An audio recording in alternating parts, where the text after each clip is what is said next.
Welcome to Life in Full Expression with me, your host, Beth Wolfe. In this show, we will explore, elevate, expand, and learn how to live your best life. Have you ever wondered what it feels like to live your life in full expression or create an expansive vision for your future?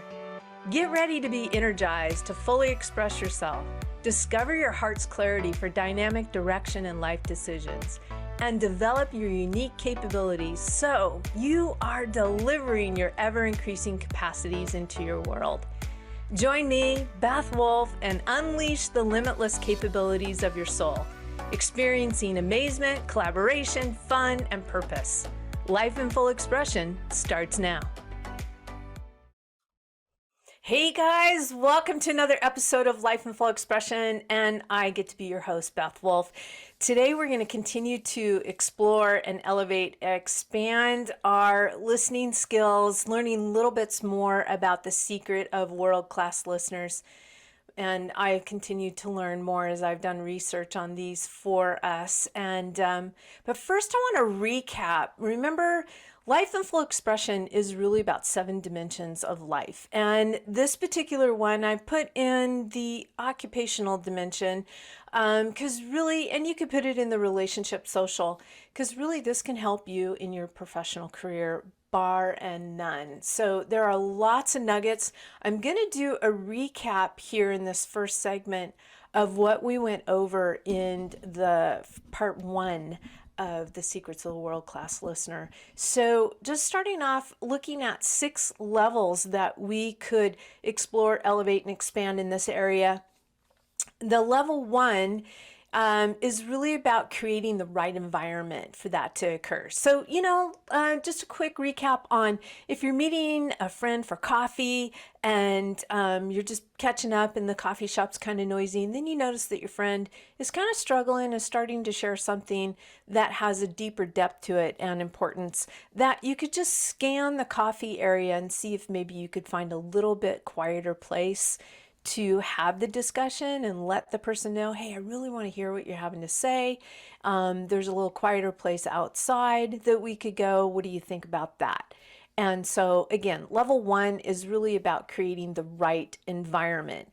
This is really about us noticing what we're noticing in our conversations. And at the basis of all of these listening skills is for us to ultimately have value for that other person and have value for ourselves. And then if we even go deeper than that, it's really about love, that we are showing love to one another. Okay, level 2 is about clearing away distractions. Right now, social media is an incredible gift to our society. It's an incredible technology. It has lots of benefits.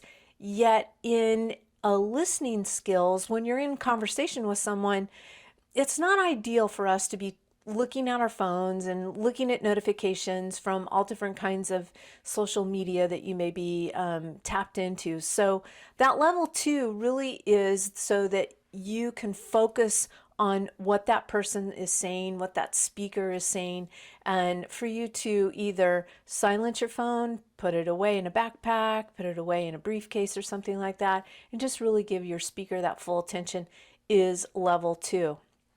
And then level 3 is understanding what the speaker is saying on the outside. So some of the do's and don'ts of that is for us to have an open and interested posture, that our arms are not closed, our body's not closed, and maybe even leaning in a bit and like I said, uncross our arms. And last episode, I shared that I was traveling from Phoenix to Washington State, and we stopped off at this Starbucks in Oregon, and this stranger just came up and started speaking to me about, what was going on in his day. That happens with me quite a bit, and I love it that people feel that I'm so approachable. But I noticed that my posture was not really facing him. I was facing the steering wheel of the car, and he was talking to me on the outside. And I heard this little voice in my heart go, turn to him and give him your full attention. not only, audibly, but also in a nonverbal way. So you're really sending a message to people to go ahead, I'm listening, I'm here. Give the speaker regular feedback is also something that reflecting their feelings, paraphrasing what they say, giving a little nod here and there and periodically saying, mm-hmm. And if you hadn't listened to the previous episode, that's we're at the bare minimum of listening skills when we're not interrupting and we're nodding and giving eye contact. At least in the American culture, eye contact is a good thing. In other cultures, it may not be. So be mindful of what country you're in as well. And then asking clarifying questions and that they're more open-ended. And then also when you're asking the questions that you actually wait until the speaker has paused in their sharing and that you're not interrupting them. And then really here's some two important don'ts at level 2 is don't be a sentence grabber. In other words, interrupting and attempting to finish the speaker's thoughts. Yeah, that's not a great thing to do. And then don't pull the conversation off track by picking up on maybe a minor detail or a tangent like, oh, that reminds me of, and you go off and do that. I've done that in conversations as well. Because really, when we do that, we're sending a message to the speaker that we're not really truly deeply interested in what they have to say. So level 2, again, is understand what the speaker is saying on the outside. And then level 3 of world-class listener secrets is understanding what the speaker is saying on the inside. And then these are really our critical mental skills that are going on and the do's and don'ts of that. So in summary, we want to really allow ourselves to listen with an open mind. So even as you are getting ready to meet someone today, whether it's on, a personal or a professional level, you can set the intention that I'm going into this conversation with an open mind, whether it may be a sweaty conversation that you think might be kind of difficult or it's not going to be difficult, but just to still set that intention that you're going to have an open mind and that you're really without judgment, not jumping to conclusions, that you up-level your skill in observation, that you can be an observer of the conversation. And then really concentrate on what is being said. Even, I found this interesting that some of the authors in the books that I looked at, that they said this, but this is kind of reality, that you want to concentrate on what is being said, even if it bores you or you're not necessarily interested in the topic that is being said, and you might catch yourself daydreaming, that you're noticing that you're doing that, and you may say, well, this information is kind of boring to me, but the person is valuable to me. And I want to value that person. I want to give them my utmost attention. I want to understand and feel where they're coming from. So in other words, don't allow your mind to wander too often and too much. Stay tuned in. So mentally report. So inside your head as you're listening, mentally report what the person is saying. You may be wondering why we sometimes have trouble focusing on what a person's saying. And the root of many listening problems is this little fact that I shared last week in the episode, is that the human brain can actually listen much faster than people normally speak.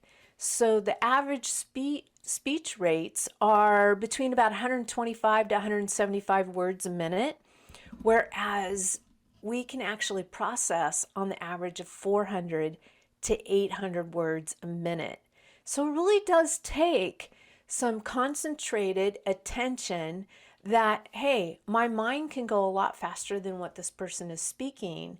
Yet really, remember, we talked about the 4 goals of listening, and I'm going to bring that back up as we get into another segment, that you're going into conversations with a goal in mind.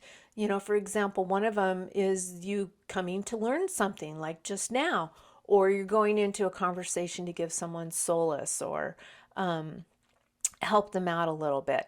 So now a review of level 4 is really about verbal and nonverbal communication. A great listener pays attention to both verbal and nonverbal communication. And this really is an actual higher level skill. And what if this kind of skill set was taught more and more in schools and in our job position? And just think how a higher level of love and value we would have, and the efficiency of maybe even the business alone. So why is it, why paying attention to a speaker's nonverbal communication is so crucial to understanding?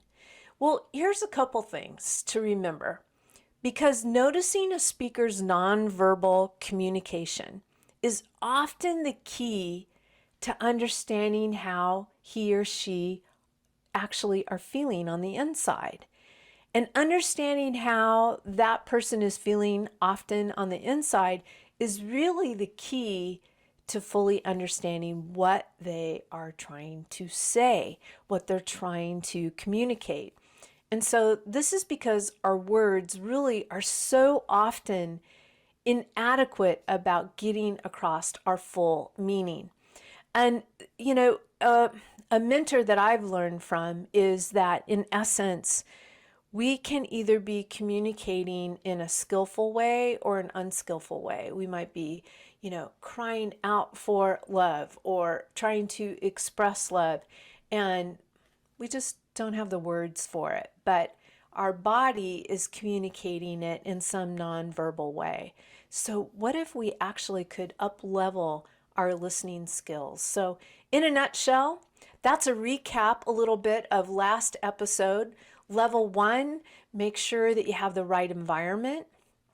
Level 2, clear away the distraction. Level 3, understanding what the speaker is saying on the outside. And level 3, understanding what the speaker is saying on the inside as well. So level 3 has a couple components to it. And then level 4 is paying attention to the verbal and the nonverbal communication, because that is so key about understanding what the feeling is underneath that and what is really attempting to be conveyed to them.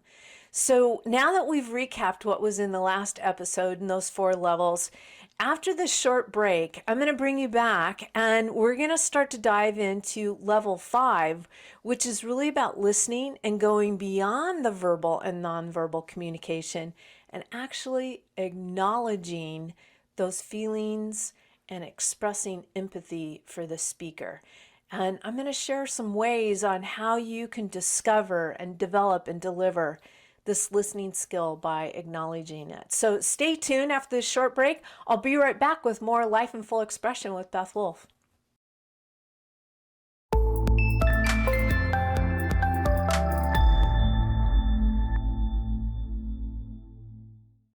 Welcome back, you guys. I am your host, Beth Wolfe, for Life in Full Expression. And today in this episode, in part 2, I'm revealing more of the secrets of listening of world-class people and some amazing references in here that I'm learning from people, and I'm learning as I'm going along with this too. So in this episode, out of 6 levels of listening, we're going to talk about level 5.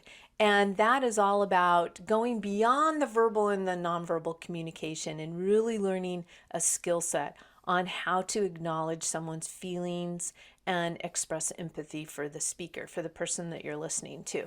So before we dive into that, I wanted to reference Mark Goulston's book on Just Listen, Discover the Secret to Getting Through to Absolutely Anyone. And in this particular book, he talks a little bit about specialized brain networks that allows us to put ourselves in the place of someone else we're seeing or listening to. And when we basically someone expressing a strong emotion, just recall right now, have you ever been in a conversation where there's strong emotion of sadness or anger or joy? It can be on both ends of the spectrum. And one of the things that lights up in our brain is called mirror neurons. And they actually help us to better understand what the person is feeling. In a nutshell, this is really kind of what they're finding may be the basis of human empathy. And a researcher by the name of V.S. Ramachandran calls these mirror neurons, he gives them a little different name, he calls them empathy neurons, because of the way it actually brings people closer together. And in another course that I actually have online is called Transform Your Stress to Bliss. And in that one, you learn that sometimes when you're really struggling, we release the hormone oxytocin. And oxytocin is sometimes considered the cuddle hormone, but really what oxytocin is asking from us in a physiological way is for us to actually reach out to someone and be in conversation with them and be closer to them. So you can see that we've got some really cool built-in physiology in our body if we pay attention to it and we develop the skill on how to use it. So just because you and I have this built-in neural network design to better understand and empathize, it doesn't mean we are using it and automatically good at it. I had an amazing upbringing here in the Pacific Northwest. My parents taught me a lot of, so many skill set and stuff in relationships as well. But listening, that it was kind of more at level one. I wasn't even aware of these levels of listening until I really got more into teaching and being in life coaching with relationships that I began to actually develop this skill set as well. So there's actually a two-step process to help you develop your listening 5 level. So if you want to take a little notes on this, the first step is you use what the speaker is saying verbally and what she or he is communicating non-verbally. Try to identify the feeling that they may be conveying through that nonverbal communication. And sometimes that may be easy. And for example, this person might be crying while telling you how her son or daughter is leaving home and going off to college. Both our verbal and nonverbal communication express her sadness. Now, I actually got to experience that when my older daughter went off to college. And do you see that sometimes on Instagram and Facebook feeds where people's son or daughter's going off to college? There's the words that are being expressed there. But if you met with that person in person, you would be seeing more of their nonverbal communication. At other times, this might be a lot more difficult. People often say one thing with their words, but their nonverbal communication tells a different story. So here's a little bit of an example of that I want to read to you guys. So when you ask a friend how things are going at work, and he or she looks away from you, shrugs and says, "Oh, everything's good." His words are saying one thing, but his body language is actually saying the opposite. And when you identify such discrepancy, there's usually an important feeling behind that discrepancy. And identifying that feeling, you'll open, basically you're going to open up a window into the speakers trying to communicate. And I remember one of my other mentors, he actually shared that one of his friends, the pitch of his voice would change depending on if he was doing well or doing good, but he would say that he's doing good. So if he was doing, actually authentically good, he'd go, "Yeah, doing good, good, good, good." And then if he really wasn't being authentic with that word, his pitch would go up and he goes, "I'm doing good," and it'd go like that, and his voice would squeak like that. And it was pretty funny because that friend knew that other friend well enough that he's like, "So you're saying that you're doing good, but I can tell by your tone of voice that may not be all true. Would you like to tell me more about that?" And it was 100% true that he wasn't doing good. So That's the first step. The second step is, this is a crucial one, is to emphasize with the speakers, really, I should say more empathize with the speaker's feelings. You do this by putting yourself in the speaker's shoes and trying to feel what she or he is feeling as they share the events of their life, their thoughts and their opinions. Being able to, basically empathize with the speaker was going to ensure you that you truly understand the speaker's full communication and will take your listening skills to an elite level. The people you converse with will sense that they're going to know that you truly are understanding them and what they're going through. And here's the key thing, you really will begin to gain a reputation as a great listener. And being a great listener means really that you are valuing them. You are acknowledging that they are important and what is coming out of their mouth, whether you agree with it or not, is important because they're another fellow human being. But you may encounter this challenge. You may not agree with the person, and this can make it challenging to first really empathize with the speaker's feeling. Like, say they're sharing something and you're like, I do not even agree with that. I mean, I'm not even close to that. We're at total end of the spectrum. Well, you can still use this listening skill. Again, ultimately, the speaker is expressing themselves either skillfully or unskillfully. And here's the key for us to remember on this is focus on the feeling of the speaker is experiencing and empathize with it. It's almost like you want to go beyond the words, the nonverbal communication, and maybe even the point that they're trying to make, and really go underneath there of what they are really feeling. And you can disagree with someone else's ideas while still being supportive of what they're feeling. So here's a little experiment you could do. Would you love to develop a level 5 skill and be known as a great listener and have that reputation? Is the next 2 days, listen to a variety of speakers, people in and around, and separate what they're saying from what they're feeling. Jot down what the speaker is saying in their words, but then write down what you believe the speaker is feeling. And here's a little bonus points in this exercise. You can practice putting yourself in the speaker's situation and trying to feel some empathy for their situation. So that's a little thing that you could do. So in summary for this segment right here, only part of the speaker's communication is expressed in words. People rely heavily on body language, facial expressions, tone of voice, and subtle shades of meaning. A listener who misses much of this nonverbal messaging will likely misunderstand what the speaker's saying. And most important is what the speaker is feeling, what that person is saying. Best listeners use all the verbal and nonverbal cues provided by the speaker to really hone in on the speaker's feeling. And then take the next step by putting yourself in the speaker's place.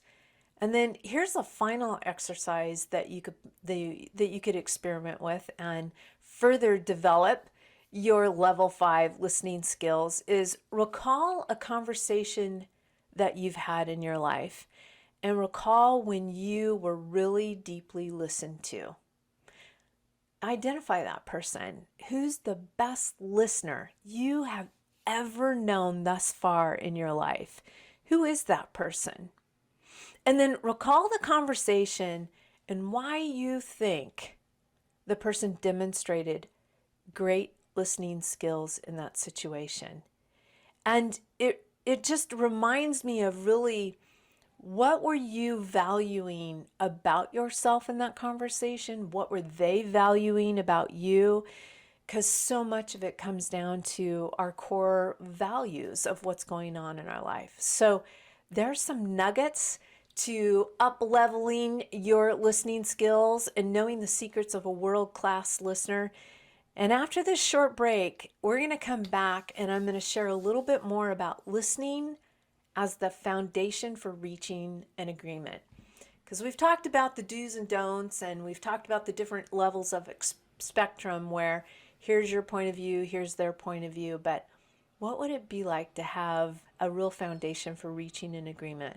So stay tuned, come back, and I'm going to share a little bit about what are the skills needed to actually develop to handle difficult situations when perhaps you don't agree or you would like to nudge someone to a more open-minded position.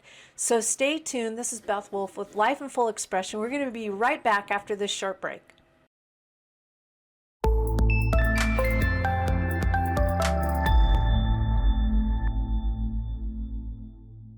Welcome back, you guys, to segment 3 of Life in Full Expression, where we are unveiling the secrets of world-class listeners. I'm your host, Beth Wolfe, and excited that you are here. I'm going to start us off with really looking at what are the skills needed to develop to handle difficult situations when perhaps you don't agree or would like to nudge someone to a more open-minded position. There's so much sometimes in our daily conversations as well as our governmental work environments where there's division rather than unity. So this is, I really believe this is an important skill, and I'm going to continue to build this till I take my last breath, that's for sure. I want to share a quote with you by Kate Murphy, who wrote the book of You're Not Listening. And she says that to listen does not mean or even imply that you agree with someone. It simply means you accept the legitimacy of the other person's point of view and that you might have something to learn from it. It also means that you embrace the possibility that there might be multiple truths, and understanding them all might lead to a larger truth.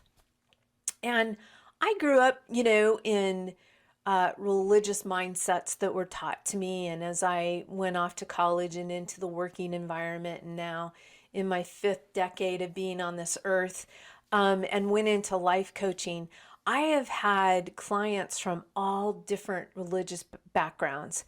And I can honestly say this has been an extraordinary quote that has really been implemented in my life, is that I have learned from every client, from every different religious background, something about the larger truth. And more than anything, my clients know how valuable they are and how much I value their point of view. It doesn't matter whether I agree with it or not. It matters that I am valuing them and that I'm there to serve them. So, beautiful quote by Kate Murphy. Again, that's from the book, You're Not Listening. So what are we going to look at in this segment? Let's just give you a 30,000-foot view. There's 3 foundational listening skills that we're going to look at, and this point, and they apply to 3 common, highly challenging listening situations. So the first one is when you're discussing ideas with someone with whom you disagree with. Second, when you're talking with someone who's highly emotional and perhaps even out of control. And number 3, when you're in a management or coaching role in a business. So let's look at some do's and don'ts as far as basics. All right, here we go. Here's the first one. Don't argue. Don't criticize. And don't let the conversation spiral out of control. Now, I've found one of the secrets to energy is where you put your intention and attention is where your energy is going to go, and it's going to expand. So if you know that you're headed into a conversation that you know that you and that person have different perspectives on things, set the intention that you're not going to argue, you're not going to criticize, and you're not going to let this conversation spiral out of control. And that you're going to employ these next strategies, that you're not going to jump to conclusions, you're going to be patient, and you're going to ask clarifying questions. You set that intention coming from the end in mind, like one of my favorite authors, Neville Goddard, that you come from the feeling of the wish fulfilled. And wouldn't be the feeling at the end of this conversation that both you and the speaker feel valued, feel understood, feel respected, and that you know each other's feelings and can empathize, and that maybe you both have learned something from each other? You come from that intention before you even start a conversation, even jotting those down. I guarantee you the conversation is going to have a very different tone through the whole thing. So let's get into a little bit of the nitty gritty here of the skill development on how to change someone's mind of what not to do and, look at that. So first of all, and I know I said change someone's mind. Ultimately, you're not going to change their mind. They're going to change their own mind. But here's some things that you can create an environment that you can both have a free expression. So let's look at how arguing doesn't work. It never works. A total number of people, out of all the arguments that you've been in, how many have actually changed your mind when you're in a deep argument? Probably zero. And here's a little bit of an example that we might see on mainstream TV. Is you turn on any political talk show, and it doesn't matter if you're watching whatever station you're watching. They bring in a few guests with differing opinions, but the conversation generally devolve into arguments, if not a full-out shouting matches sometimes, and everyone talks, usually over the top of each other, and no one listens. It's kind of rare. And at the end of it all, no one's mind has changed one bit. In fact, you might have just experienced more in an energy of division. So arguing doesn't work. And then secondly, don't try to show that your facts are better than the other person's facts. Have you ever done that? Oh my gosh, you guys, I have definitely done that. At least, I'm going to say with you, at least not at the beginning, don't do this. There's a time and a way to do this effectively. You're not going to win an argument by showing that your facts are correct or by exposing some logical fallacy in the other person's position. This will just make that person resent you and that person never agree with you. So basically, by presenting facts at the very start of it, you might actually be creating an energy of resistance, which again, that's not what you want to create. You don't want to create resistance. I mean, be honest with ourselves. We really want to be in unity. And then third is don't criticize the other person. Criticizing people puts them on the defensive and makes them want to dig into their position even more. And what's worse, people tend to hold grudges against people who criticize them. So you might be ruining your relationship with that other person by criticizing them. So one of the, you probably, a lot of you in this growth mindset audience are familiar with Simon Sinek, and he has a very valuable essence around know your why. I'm going to tell you a little bit different about a why question. When we are asking someone in a conversation why they have that certain point of view, they're going to defend it. So in that kind of conversation, it may not always serve us to ask them why they're thinking what they're thinking, or why are you saying that, or why are you doing that. Notice that even my tone of voice and the expression on my face, that person is going to defend why they're feeling that or why they're thinking that. And that may not really serve the conversation as a whole. So that's sometimes when you don't want to use the question why.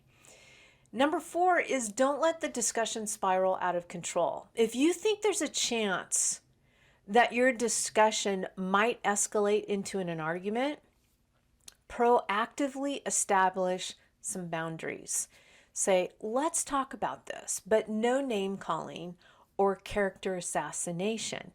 You know, from another mentor, I learned some components of a sweaty conversation. And it is no name calling. You do not name call a fellow coworker like you're lazy. That is name calling. You might say that it seems that the work is being done slow.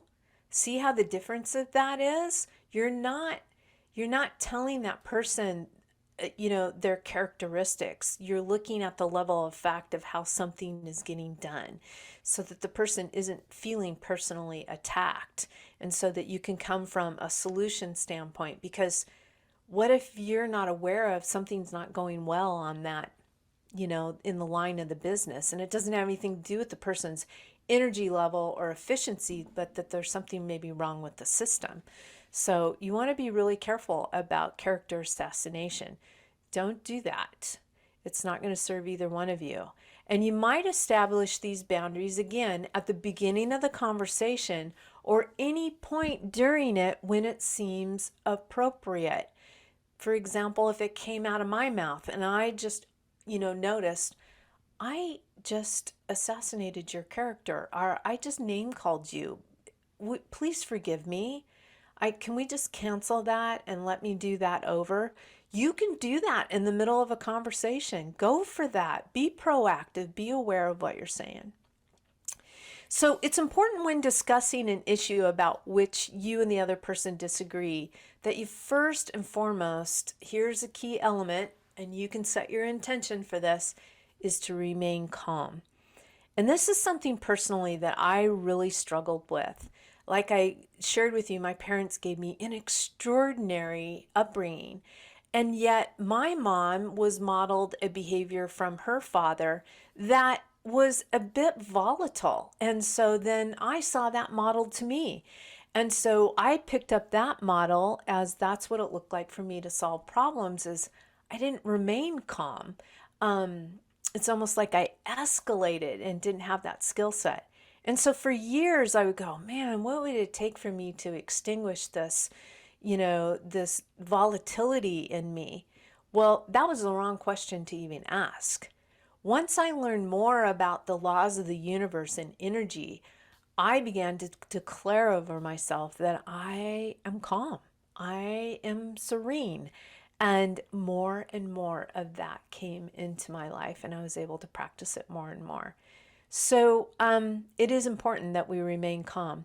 And when you see a disagreement coming, try to frame it that way in your mind, that a disagreement, it's not an argument. There's a key element. See, you're giving signals to your mind that this is just a disagreement. It's not an argument. And disagreements can be worked through if both sides remain calm and follow the rules laid out in, really, I'm going to give you in this next aspect of this episode. But arguments actually become emotional, and that's where tempers are often lost, feelings are often hurt, and no one wins. So what to do to change someone's mind or really allow them the space to change theirs?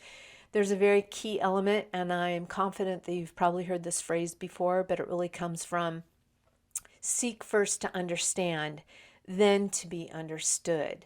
So your first job is to understand completely where that person is coming from. Use all your listening skills that we've discussed so far, again, without judgment and without jumping to conclusions. And don't interrupt. Be patient.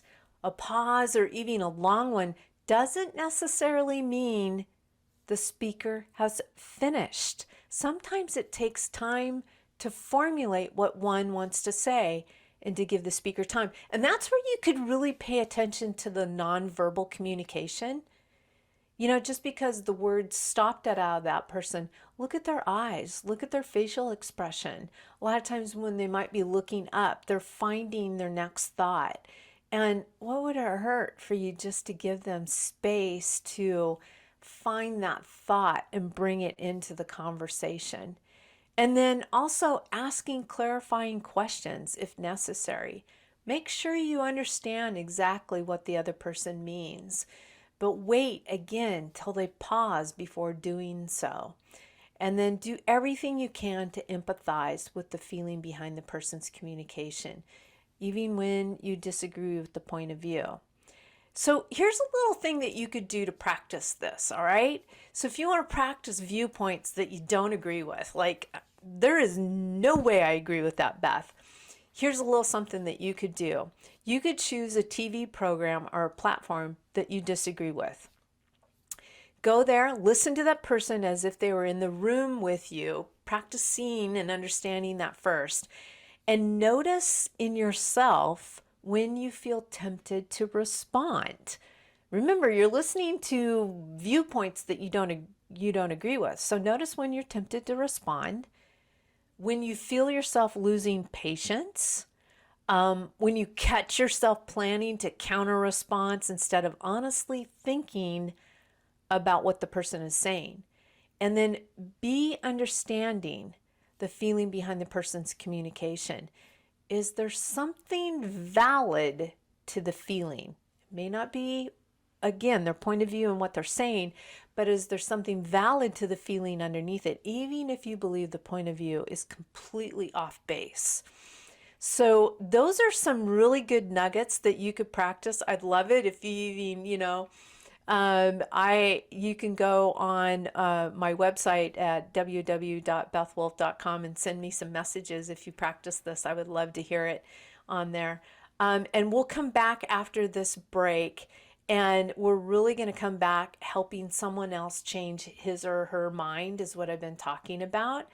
And here's the leading question for us to go into this break is, let's get crystal clear on something. As far as the question, again, how can you change another person's mind? Well, the answer is you can't. But we're going to look at some ways that really might be pretty helpful for you to create an environment and a space of open-minded for that person. So stay tuned. After this break, we're going to come back and dive into that. Be right back after this short message.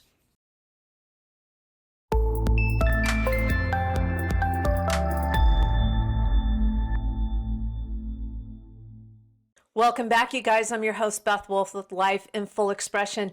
And today we're looking at the secrets of world-class listeners. This is part 2, because this is such a cool thing to learn. And this segment, we're really looking at creating an environment to help someone else change his or her mind. And because ultimately we can't change someone's mind at all. The answer is always going to be no to that. So you don't have the power to do that. I don't have the power to do that, but we can get the person basically to change their own mind, or at least move toward being more open-minded about the topic at hand. And so what's some of the how-tos on how to do this? Let me share some ideas with you that you could use with that. So first, as discussed in previous lessons that we've gone through so far, is listen with empathy to the speaker's whole communication. As Stephen Covey says, that you must employ all 3 parts of the ancient Greek thinking in these situations. And you can go back and listen to the first part 1 on this and learn a little bit more about the ethos, the pathos, and the logos in that order. You have to first show that you are someone of high character who has the other person's, best interest at heart. That's the ethos. And you have to truly listen and to empathize with the speaker's full communication. That's the pathos. And before you can earn the right to bring up the logical points, you would like to make concerning your side of the issue, which is the logos. So it really comes back to seek first to understand, and only then to be understood. So that, in a nutshell, if you take anything out of both of these episodes, it's that you go in that order, that you're listening to someone's heart, their ethos, then the full communication, the pathos, and then it's your turn to put into the logos. Now, the second is try not to lock in on your own viewpoint too early. Oh my gosh, this is such a great skill set for me. Is, Sure, when the subject you're discussing first came up, your immediate reaction might have been to go straight to where you would disagree with what that other person's saying, and you would lock in on those areas of disagreement. Well, I'm presenting to you that you stay open, understanding the other person. Refrain from prejudging. You may just change your mind about the issue. At least be open to the possibility of agreeing with some part of the other person's position. And whatever you find that such parts, it's really about a great book written by an amazing gentleman years and years ago, Mr. Dale Carnegie. He wrote the book on how to win friends and influence people. It's really about praise those parts, like, oh, that's a good point. If you think it's a good point, then share that it's a good point. Or another phrase might be that I completely understand where you're coming from. Again, you're looking for that empathy and that feeling. And this is really going to demonstrate that when you bring up points with which you still disagree, you aren't dismissing everything the person says out of hand. So, in a nutshell, just kind of reflecting here, avoid the arguing, the criticizing the other person, or getting emotional. Seek first to understand, then be understood. And once you understand, then you can share your points and position. Ask if you can present your points. Ask clarifying questions. That's just, again, showing great reverence. I'm going to give you a little bit on how to unhijack the brain. Listening when emotions are super high. Have you ever been in a conversation like that? Well, the author from Lessons Learned from the Path Less Traveled, Zero Dean, said that not everyone with a problem needs you to solve it. Sometimes all a person needs is to feel like they've been heard. Listening without judging can be more effective than injecting your opinions or trying to solve a problem that doesn't have an easy answer. So I want to go back to the original part of episode 1, that keep in mind how to help a person is really to remember the 4 goals of listening. Are you there to understand them? Are you there to enjoy them? Are you there to learn something? Or are you there to give help or solace? Keep those goals in mind. And if you're there to help for the goal of listening and give solace, that's really about helping someone hijack their brain when it was a highly emotional state. So really, in a nutshell, you will, well, you'd think so. You'd think you'd want to give help and solace with that person to understand them. But really, by choosing this goal, they end up focusing on reasons and saying things to upset a person.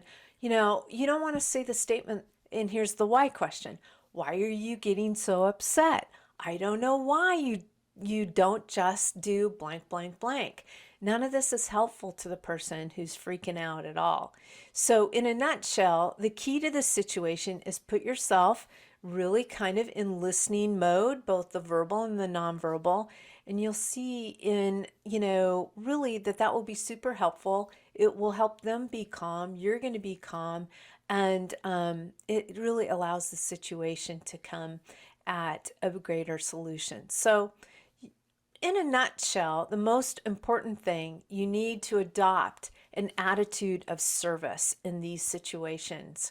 It's all about being helpful to the person you're talking to. So remember those 4 goals of world-class listeners, the secret to that. I have so much more I could share with you about listening skills, but I've given you some nuggets. There's amazing authors out there that I've also given in this episode, so you could check out some of those books that could serve you. And again, there's so much in this. Maybe next episode, next Monday, I'll even bring more. But until then, I thank you for tuning in to Life in Full Expression. I am your host, Beth Wolfe, and I just want you to remember that powerful questions bring powerful answers, and allow yourself to awaken to your greatness and express your soul essence in and for the world to explore, elevate, and expand in love. Until next time, join me for another dimension of life in full expression next Monday at 12 o'clock Pacific Standard Time on transformationtalkradio.com. Have a great week, you guys. I'll see you next time. Thanks for tuning in to Life in Full Expression with me, Beth Wolfe. Tune in each Monday at noon Pacific Time, 3 p.m. Eastern on transformationtalkradio.com. Be your most elevated self and pursue a path of fulfillment, clarity, expansion, fun, and living your best life. If you would like to discover the 7 dimensions of your life blueprint of expression, to fully express yourself, reveal your heart's clarity for dynamic direction, and activate your unique capability, visit BethWolfe.com. That's Beth, WOLFE.com.